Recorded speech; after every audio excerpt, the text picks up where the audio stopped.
आज मैं तुमसे एक ऑनेस्ट क्वेश्चन पूछना चाहती हूँ। क्या तुमने कभी ऐसा दर्द फील किया है जिसका रीजन तुम्हें नहीं पता है?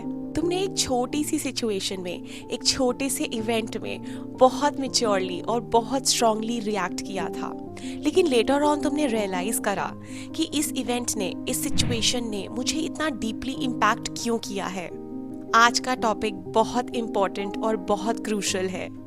इमोशनल ट्रॉमा होता क्या है? What is emotional trauma?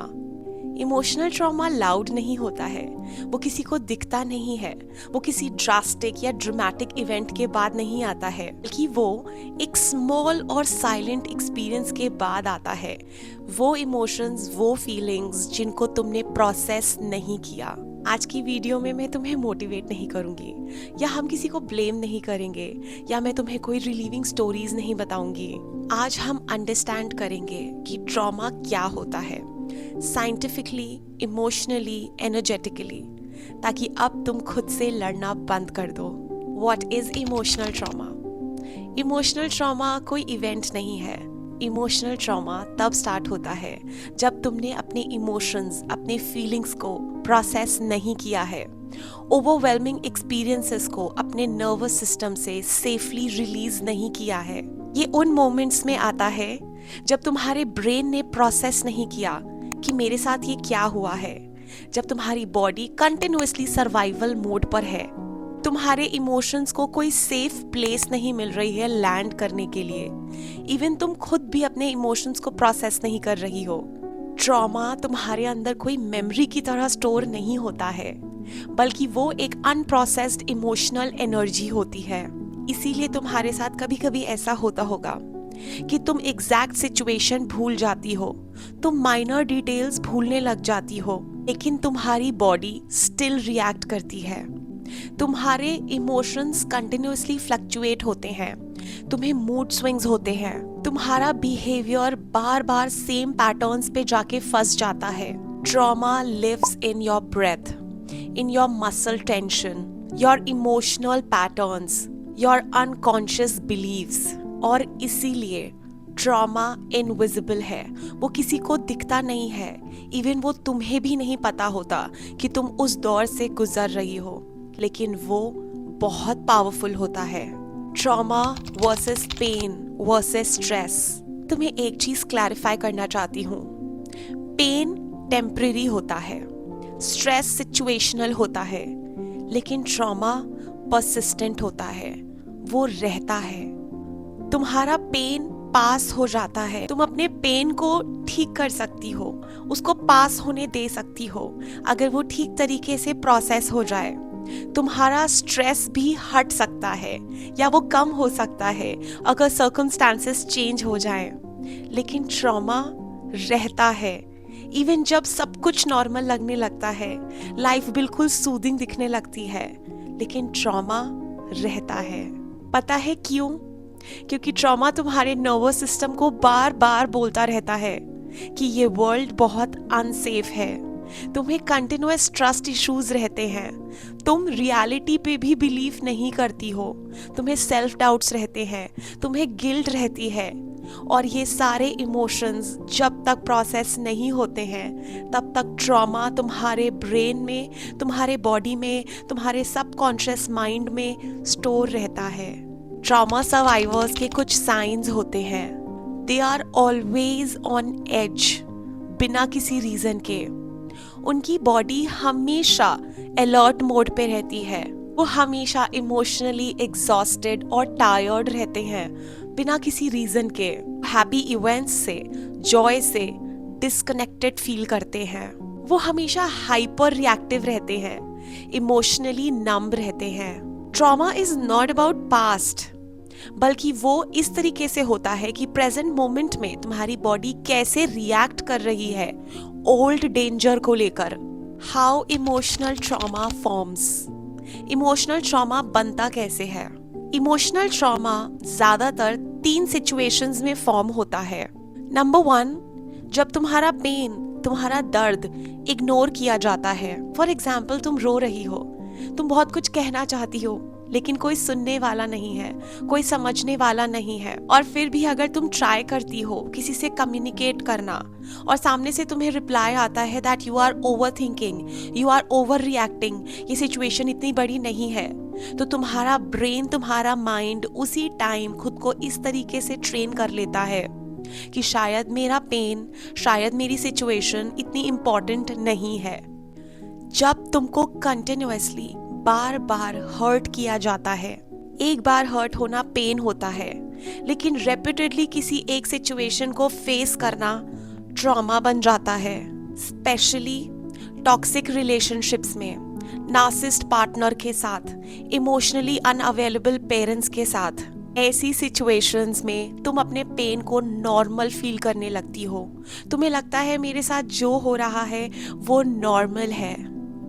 जब तुम्हें चॉइस नहीं दी जाती या तुम्हारे पास कोई ऑप्शन या चॉइस नहीं होता है, जैसे कि forced relationships, forced marriage, forced compromise, forced silence, या तुम्हें सर्टन वे में बिहेव करना है just to maintain the peace. जब तुम किसी सिचुएशन में नो कहना चाहती हो लेकिन सामने वाला तुम्हारा नो एक्सेप्ट नहीं कर रहा है, तो तुम्हारा माइंड तुम्हें बोलता है कि मैं पावरलेस हूँ, और ये फीलिंग्स सालों तक रह जाती हैं। इवन तुम्हें खुद नहीं पता होता कि ये तुम्हारे अंदर स्टोर्ड है। इमोशनल ट्रॉमा के सिम्टम्स क्या होते हैं? कई बार लोगों को ऑब्जर्व किया होगा कि वो सर्टन वे में बिहेव करते हैं, और जब तुम उनसे क्वेश्चन करती हो आर यू ओके, तो वो कहते हैं yes I am okay and I am fine, मुझे तो किसी भी तरीके की प्रॉब्लम नहीं है, मैं बिल्कुल ठीक हूँ, बिल्कुल मस्त हूँ। लेकिन ये सर्टन साइंस होते हैं जो ट्रॉमा सर्वाइवर को खुद नहीं पता होता है। Emotional symptoms: over thinking, continuous mood swings, crying or feeling numb without any reason, trust issues, attachment issues, mental symptoms, continuous negative self-talk, guilt में रहना, self doubt करना, खुद की intuition को ignore करना, बार बार डर लगना कि कहीं मैं वापस से अकेली ना पड़ जाऊं, fear of loneliness, physical symptoms, heavy chest, heavy breaths, बार बार थक जाना, फटीग फील करना विदाउट एनी रीजन, छोटी छोटी सिचुएशंस में बॉडी का शिवर होना, एंजाइटी फील होना, रेस्टलेसनेस। एक बात याद रखो, ट्रॉमा सिर्फ माइंड में नहीं होता है। माइंड या ब्रेन शायद चीज़ों को भूल जाए, लेकिन तुम्हारी बॉडी उसको याद रखती है। ट्रॉमा तुम्हारे बॉडी में जाके स्टोर हो जाता है। ट्रॉमा का रिलेशनशिप्स पे क्या असर होता है? ट्रॉमेटाइज्ड लोग या ट्रॉमा सर्वाइवर्स नार्सिसिस्ट लोगों की तरफ ही अट्रैक्ट होते हैं। वो रेड फ्लैग्स को इग्नोर करते हैं, अपनी लिमिट्स और बाउंड्रीज को खुद तोड़ते हैं, और उसका रीजन ये है कि एक ट्रॉमेटाइज्ड ब्रेन हमेशा फेमिलियर पेन और फेमिलियर पैटर्न में कंफर्टेबल फील करता है। जेन्युइन लव उसको बहुत अनफेमिलियर और अनकंफर्टेबल लगता है। अगर तुम बार बार अपने लाइफ में ये सोचती हो कि मैं हमेशा गलत लोगों को ही अपने लाइफ में अट्रैक्ट क्यों करती हूँ, मैं बार बार सेम लूप में ही जाके क्यों फंस जाती हूँ, तो उसका आंसर ये है कि तुम किसी को चेंज नहीं कर सकती हो, लेकिन तुम्हें खुद के साथ बैठना होगा और तुम्हें अपने सारे अनप्रोसेस्ड इमोशंस से मिलना होगा। तुम्हें पहले खुद को हील करना होगा। क्या इमोशनल ट्रॉमा की हीलिंग हो सकती है?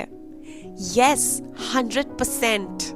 लेकिन हीलिंग का मतलब ये नहीं है कि तुम्हारा पेन, तुम्हारा दर्द एकदम से खत्म हो जाएगा, बल्कि हीलिंग का मतलब है कि तुम्हारा पेन तुमको कंट्रोल नहीं करेगा।